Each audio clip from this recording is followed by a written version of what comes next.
조슈아 리프맨이라는 소설가가 쓴 마음의 평안이라는 책이 있습니다.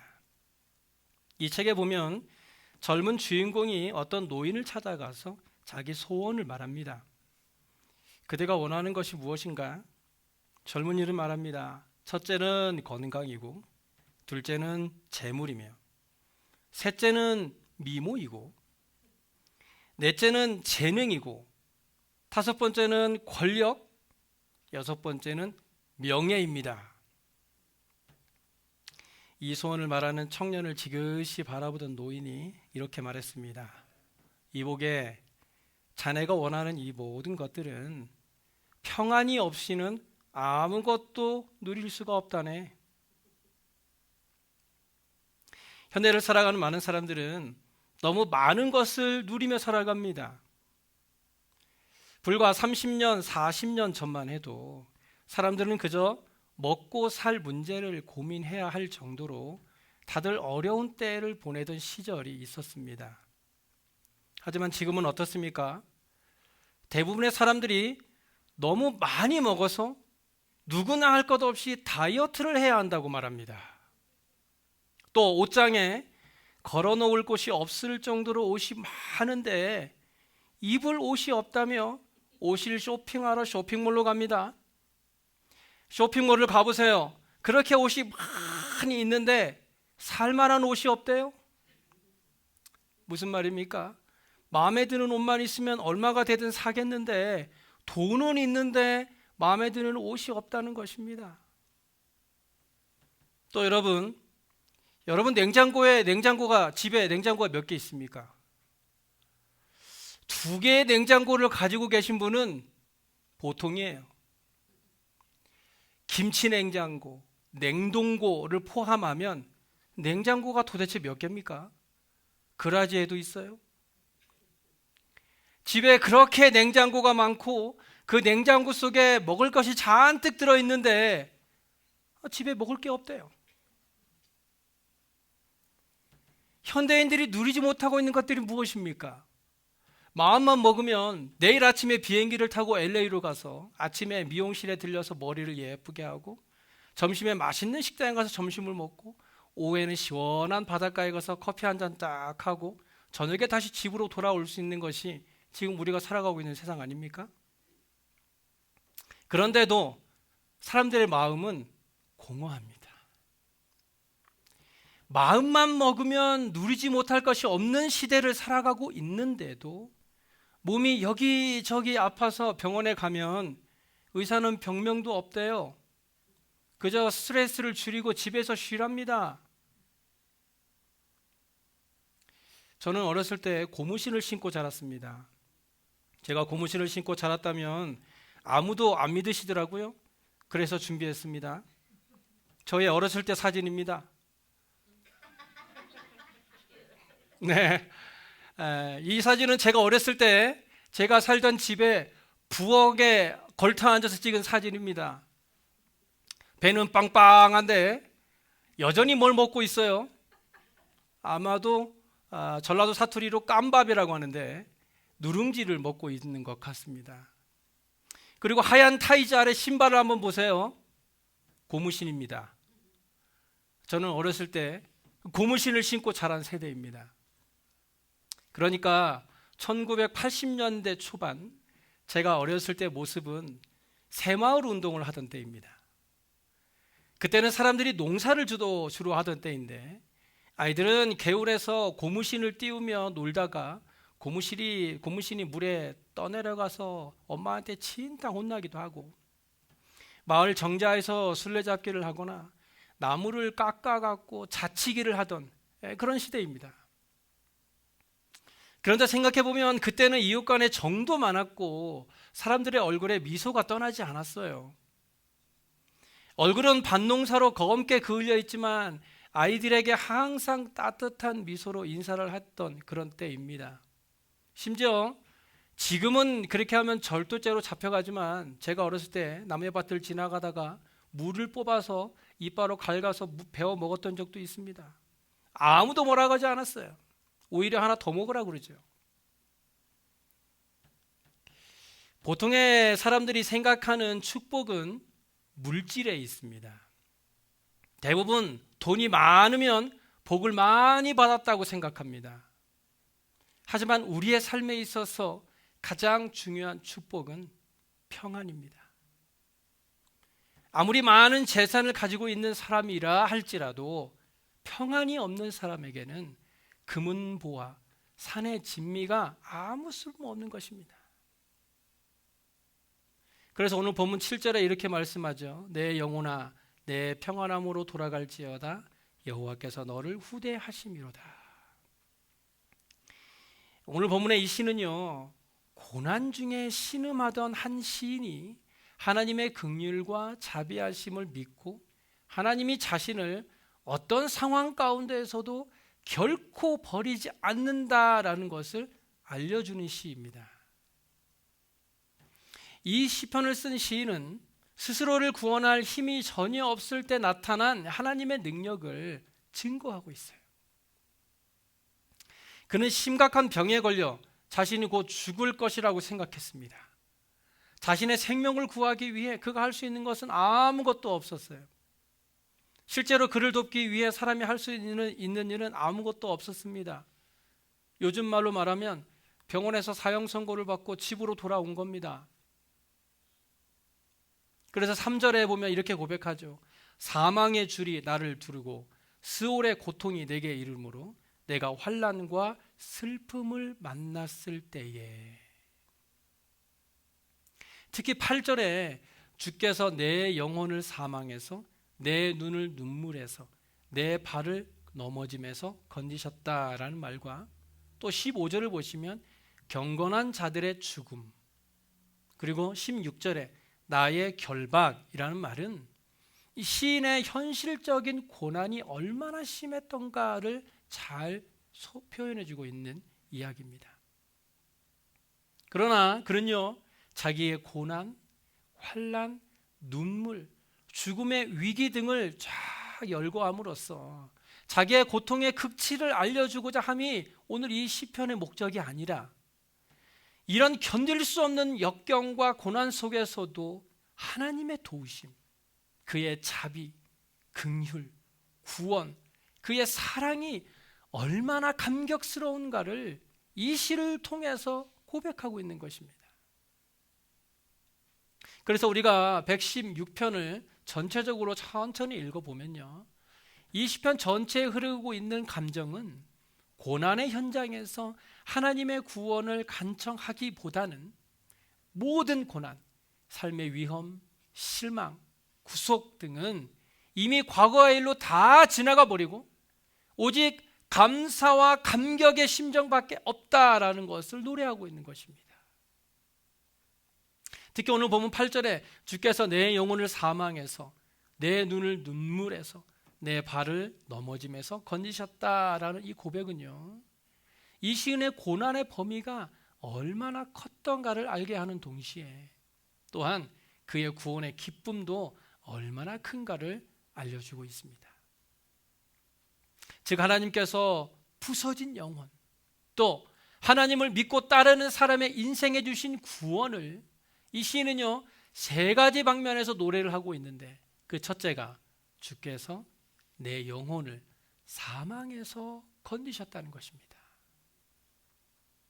사람은 누구라도 죽음을 맞이하게 됩니다.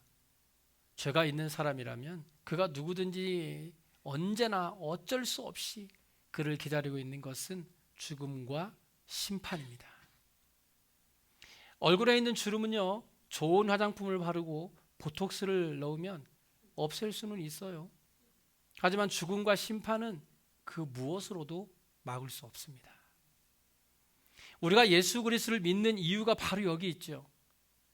죄가 있는 인생은 그 어떤 것으로도 죽음과 심판을 피할 수 없으나 그것을 이기게 하는 것이 있는데 그것이 바로 예수 그리스도의 십자가의 보혈입니다. 우리는 모두가 사망 가운데 있었던 사람들입니다. 즉 죽었던 사람들이시죠. 그런 우리를 예수 그리스도께서 죽음에서 생명으로 옮기셨습니다. 예수 그리스도께서 십자가에서 피 흘려 죽으심으로 사망을 이기셨기 때문에 그를 믿는 우리를 사망에서 생명으로 옮겨주신 것입니다. 사망 가운데 있는 자들은 마치 쓰레기 더미에 있는 썩는 냄새가 나듯이 악취나는 인생을 살 것입니다. 그러나 생명 가운데 속한 자들, 또 저와 여러분들은 그런 곳에서 건짐을 받아서 생명 가운데로 옮겨졌으니 악취가 아닌 향기를 내는 사람들입니다.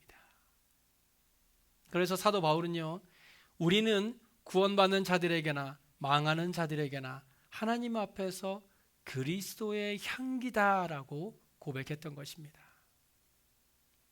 그러므로 우리의 삶에는 그리스도의 향기가 나야 합니다. 죄악의 때가 묻은 악취가 아니라 생명을 나타내는 그리스도의 향기가 뿜어져 나와서 오늘 본문의 시인과 같이 내 영혼을 사망에서 건지셨다고 고백할 수 있는 삶이 되셨으면 좋겠습니다. 둘째는요, 내 눈을 눈물에서 건지셨다는 것입니다. 사람의 인생은 슬픔과 고통 그리고 스트레스로 가득 차 있습니다. 그래서 울지 않고는 살 수 없는 인생입니다. 그런데 사람들은요, 그 눈물을 억지로 감추려고 하고 오히려 쾌락의 방법으로 눈물을 씻어 보려고 하지만 그것은 결국 우리를 더욱 슬프게 할 뿐입니다. 그런데 시편 56편 8절에 나의 눈물을 주의 병에 담으소서, 이것이 주의 책에 기록되지 않았느냐고 묻습니다. 하나님은 기억하십니다. 하나님은 우리의 눈물을 하나도 빠지지 않고 담아두고 계십니다. 그리고 마침내 우리의 모든 눈물을 우리의 눈에서 씻겨주십니다.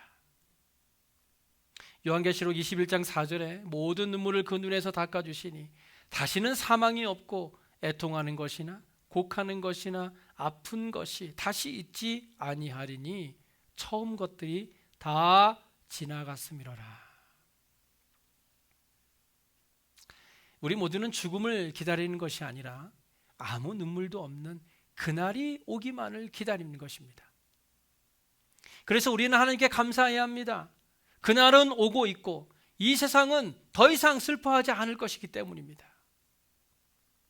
주님께서 우리의 고통을 담당하심으로 우리는 이제 앞날에 대해서 괴로워하지 않을 것입니다. 이제는 더 이상 죄가 없기 때문에 더 이상 괴로움도 없을 것입니다. 근심과 고통, 눈물은 죄 때문에 오는 것이지만 이제는 더 이상 그런 죄가 없기 때문에 눈물도 영원히 없을 것입니다. 또한 괴로움과 슬픔에서 오는 눈물도 없습니다. 하나님께서 주시는 평안을 누리게 되게 되면 모든 괴로움의 눈물은 사라지고 오직 기쁨의 눈물만 남게 될 것입니다. 그래서 우리는 감사밖에 없는 것입니다. 세 번째는요, 주께서 내 발을 넘어짐에서 건지셨다는 것입니다. 사람의 인생은 달콤하기만 하진 않죠. 아담이 범죄한 이래 모든 인간은 일을 해야만 하는 처지에 이르렀습니다. 그래서 우리가 걸어가는 길에 돌을 제거해야 하고 넘어지지 않도록 길을 평탄하게 해야 합니다. 하지만 우리는 낙심하지 않아도 돼요. 우리의 인생길은 나 혼자 걸어가는 것이 아니라 우리 주님께서 늘 함께 하시기 때문입니다.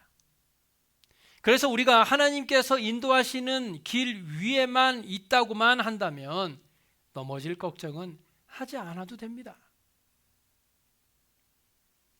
신앙생활이라는 것은 삶의 또 다른 모습이 아닙니다.